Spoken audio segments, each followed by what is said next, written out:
Good morning, ma'am. I'm going to discuss the final coverage of CDI for traffic management and accident investigation with driving. So, first topic is traffic ecology and economy. So, ang traffic ecology, amo niyan pag-study kung ano ang traffic na makaapekto sa tao o sa environment o gitanaw sa binian problem na gikos tungod sa population growth o yan sa urban areas o sa pollution.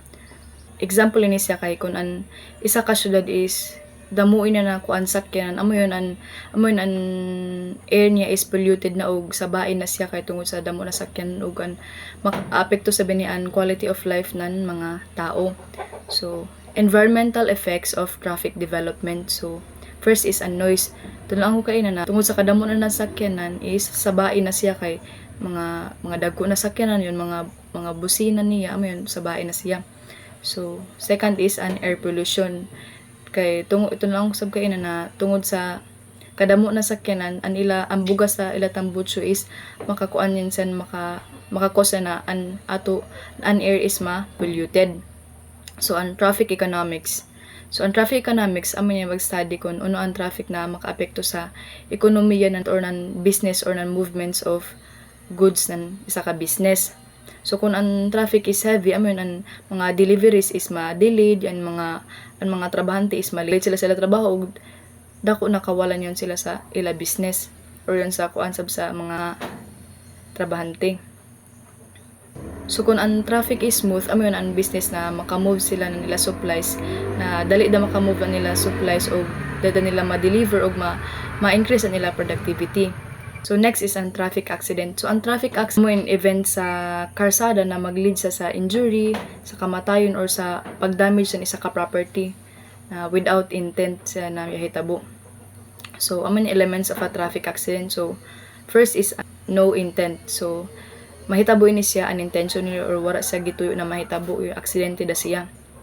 Example ni is ang driver is wala niya gituyo na mabanggaan isa ka sakyanan kay tungod brake siya pagkalit na wala siya signal amo niya kabangga siya og banggaan siya sa likod. So it causes injury, death or damage. So in traffic accident is maka-cause ini sa injury sa mga tao or sa kamatayon or pag damage sa property ng iba na tao.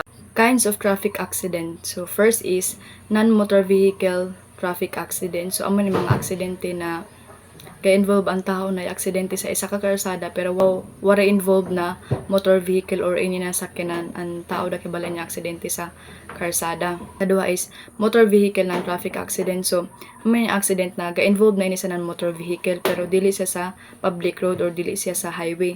Example ni is an isa ka sakyanan, di ba? Ang isa ka sakyanan is motor vehicle sa inis or vehicle sa inis siya. Bangga siya sa wall ng isa ka private na garahe, amin siya na motor vehicle ng traffic accident siya. Kay motor vehicle siya pero dili siya sa public road or sa highway. Third is motor vehicle traffic accident. So in accident ga-involved na ini siya ng motor vehicle o sa public road na ini siya na aksidente na hitabo. Example ni is an isa ka motor, bangga siya sa isa ka motor na yaon sila sa highway. Yun motor vehicle traffic accident ang tawag. So, next is chain of events in a vehicular accident. So, first is perception of hazard. So, perception of hazard, ang driver is makita niya na yaoy danger. Example is makita niya na yaoy latas na estudyante sa karsada. So, second is evasive action. So, is mag-react an isa ka driver kung mo brake ba siya or muliko ba siya. So third is initial contact. So amo ni an first na point na kung an vehicle or an isa ka object mabangga na. So fourth is maximum engagement. Amo ni an strongest na impact nan isa ka mahitabo na accident. So fifth is disengagement. Amo ni an pagkabangga niyan isa ka sakyan duha ka sakyan, amo ni na mo separate na sila kay tungod sa impact. So an sixth is an stopping. So pagkahuman nila na pag separate nga na mo stop na isa ka vehicle. So an seven is an injury nga nagtamo ang mga tao ng mga ng mga injured sa lalawas. So next is an skid mark. So an skid mark is mahitabo ni siya kunya sa din application ng brake na mag-cause na mulak ang ligid og mag-stop siya sa pag-rotate. So ang friction nan between nan ligid og nan karsada is stronger na mag-cause siya sa na mag-leave nan tire mark ngadto sa karsada. So next is an other tire marks. So first is an centrifugal skid mark or yaw mark. So mahitabo ini siya kung an vehicle is above siya sa critical speed nan curve or nan likoon. So amo yan mahitabo na an tire is mo slide siya sideways while ga-rotate og mag-leave siya nan curve marks. So next is an skip skid. So an skip skid amo ni siya ang broken or interrupted skid mark na mahitabo ini kung an ligid is mo bounce siya while braking. So example is yaon truck na yaoy heavy cargo niya ug mo kalit siya pag brake, amo yon ang tungod siya kabugaton yaon mo bounce balitaw ang ligid na mag-create siya ng skid marks ya with spaces in between. So last is an gap skid. So ang gap skid mahitabo ni sa kung ang driver mag-apply sa ng brake ug i-release na niya yon ug mag-apply na sa ng brake ug i-release na sa niya outro. Amo ni mag-create ng separated skid mark with clear gaps. Yon example is yon ang driver is yon mo kalit siya pag brake tapos buhian na sab niya tapos kalit na sab sa brake. Amo yon mag-create siya na yan lang bata na mark sa karsada. Next is defensive driving. So, defensive driving, amo ni siya ang pag-prevent ng accidents before siya mahitabo. Dapat ikaw na driver, nahinada ka mag-drive, dapat magtanaw ako sa imo mga kasugat na mga iba na driver sa mga vehicle para ready ka kunya mahitabo ng mga accident man. So, amo na yung mga key points. So, first is stay alert. So, dapat alert ka na driver while ga-drive ka. Dapat magtanaw-tanaw ako sa imo kasugat, og sa imo mga yaon sa imo likod na mga vehicle para makuan nimo kunya ay mahitabo man na accident. Og second is look for trouble. Dapat magpredict ka ng danger. Example is yon driver ka tapos makita nimo na may mga bata, dapat yaon na sa imo na maginahinay ka kaya ay mga bata.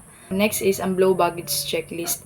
So ini na checklist amo in ginasunod ng mga drivers para ma-ensure na in good condition ang ila sakyanan o safe ini siya drivean.